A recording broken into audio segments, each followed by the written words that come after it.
Olá, meus amigos, vamos ao estudo da lição número 3, a parte de sábado, falando o título da lição, o Filho da Promessa, o Filho Prometido. E falando sobre o Filho da Promessa, falando sobre Jesus, escreveu o escritor Oswald Milligan o seguinte: adoração é dar ao Senhor a glória que lhe é devida, como resposta ao que ele nos revelou e fez em seu Filho Jesus Cristo. O apóstolo Paulo, ao escrever aos Hebreus, ele mencionou a figura de Jesus como sendo o rei, como sendo o campeão, como sendo aquele que vencera todas as provas, superar os obstáculos, e que os hebreus deviam colocar a confiança plena nesse ser maravilhoso chamado Jesus. Agora, de onde veio essa expressão do apóstolo Paulo para que as pessoas confiassem em Jesus? O apóstolo Paulo recorreu aos escritos antigos, recorreu às promessas, às alianças que Deus fizera com seu povo e às promessas que haviam feito desde o Éden. Verso áureo da semana nos mostra que o apóstolo Paulo, ele falou que Deus se revelou a nós de muitas maneiras e nos últimos dias se revelou através de seu Filho. Aqui está o texto de Hebreus, capítulo 1, verso 1, 2 e 3, diz o seguinte: havendo Deus antigamente falado muitas vezes e de muitas maneiras aos pais pelos profetas, a nós falou-nos nesses últimos dias pelo Filho, a quem constituiu herdeiro de tudo, por quem também ele fez o mundo, o qual, sendo o resplendor de sua glória, é a expressa imagem de sua pessoa, da pessoa de Deus. Então o apóstolo Paulo enalteceu a pessoa do Senhor Jesus como sendo a grande revelação de Deus para todos nós. Tudo que Deus fez foi se revelar aos seus filhos desde o Éden. E logicamente que com a quebra dessa perfeição de comunicação que havia no Éden, Deus então se revelou de forma plena através do seu Filho Jesus. Durante todo o tempo houve uma revelação de Deus com seus filhos assim de maneira velada. Sua glória não foi vista, a sua voz sim. Moisés foi o único que conseguiu ver a Deus assim visivelmente pelas costas, e mesmo assim Deus assim cobriu com o seu resplendor para que ele não morresse por ser um homem pecador. Quando Deus fez a promessa a Abraão de que, a Adão, de que a semente de Adão e Eva seria o libertador, eles esperavam de maneira assim muito clara que o seu primeiro filho, Caim, fosse o libertador. Caim não foi. Então eles esperaram, colocaram suas apostas ou sua confiança de que Abel seria a consumação de suas esperanças. Abel foi assassinado e ali parece que as esperanças de Adão e Eva parece que assim desmoronaram com a morte de Abel. Quando dizemos que as promessas de Deus em suas palavras são reais, confiamos nelas ou não? Então aqui está uma grande pergunta. Quando Deus promete as coisas em sua palavra, nós confiamos de maneira plena naquilo que Deus está assim nos dizendo? O que dizer quando nós temos uma necessidade e a promessa ou as promessas divinas são assim a nossa única esperança? Imagine uma pessoa que está doente, pessoa de sua família, e você então confia no poder da oração e Deus não responde como nós esperávamos, salvando a pessoa. Talvez isso crie em algumas pessoas uma expectativa negativa. Talvez algumas pessoas se frustrem com a pessoa do Senhor Jesus. Na Bíblia existem algumas pessoas que se frustraram com Jesus. Judas se frustrou com Jesus. Marta, Maria e Lázaro se frustraram porque Jesus não veio no dia certo. Mas Jesus, quando não vem no dia certo, é porque ele não está falando do nosso tempo. Está falando do tempo dele. Ele vem para um milagre maior. E quando Deus promete, ele sempre cumpre no tempo dele, não no nosso tempo, que muitas vezes é o tempo de ansiedade. Nós pedimos sempre as coisas para ontem, porque nós não nos preparamos para aquilo que é o inevitável em nossa vida de pecado. Por isso, o Senhor Deus tem promessas infalíveis. Tantas coisas podem acontecer, mas Deus cumpre sempre as suas promessas. 1 Reis 8, verso 56, tem uma expressão muito bonita que Deus prometeu a Moisés e ao povo, e Moisés disse, e está descrito nas seguintes palavras: bendito seja o Senhor, que deu repouso ao seu povo Israel, segundo tudo o que prometera. Nenhuma só palavra falhou de todas as suas boas promessas feitas por intermédio de Moisés, seu servo. Deus cumpriu todas as suas boas palavras. Essas palavras fazem o nosso coração transbordar de confiança, as promessas do Senhor são para mim, são para você. Deus não me ama mais do que você.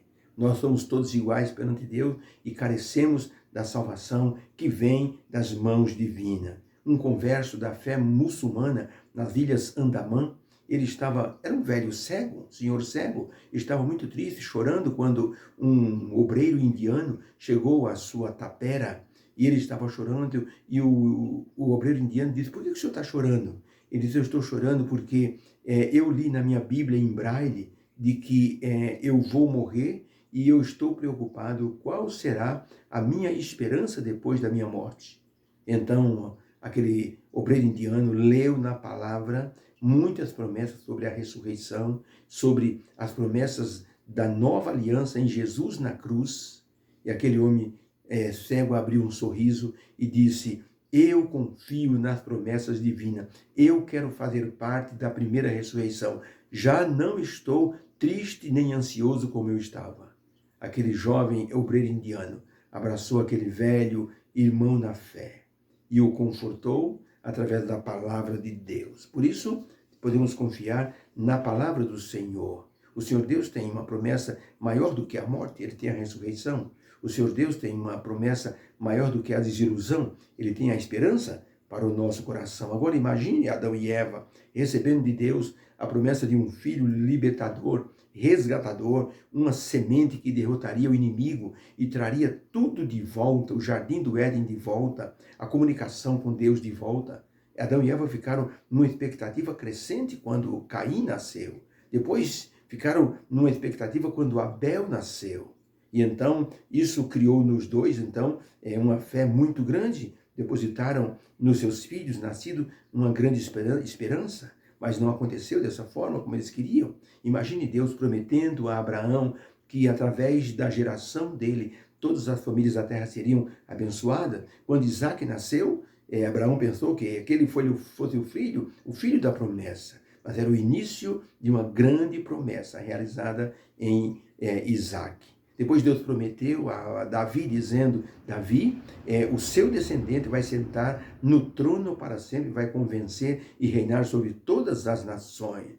Davi não atentou para o fato de que Deus estava falando não de uma linhagem humana, mas de uma linhagem divina, que nasceria da descendência de Davi, Jesus, filho de Davi. Ele sim regeria as nações por toda a eternidade e por todo o tempo, porque ele se tornaria, então, esse rei infalível, descendente do rei Davi. Jesus seria o Filho de Deus, que, assim, seria a encarnação, assim, da vida, e a morte não venceria Jesus, e ele abençoaria todas as famílias da terra com sua presença, depois com seu retorno ao céu, com seu assentamento no trono à direita de Deus, e por fim se tornando o nosso mediador e o nosso sumo sacerdote.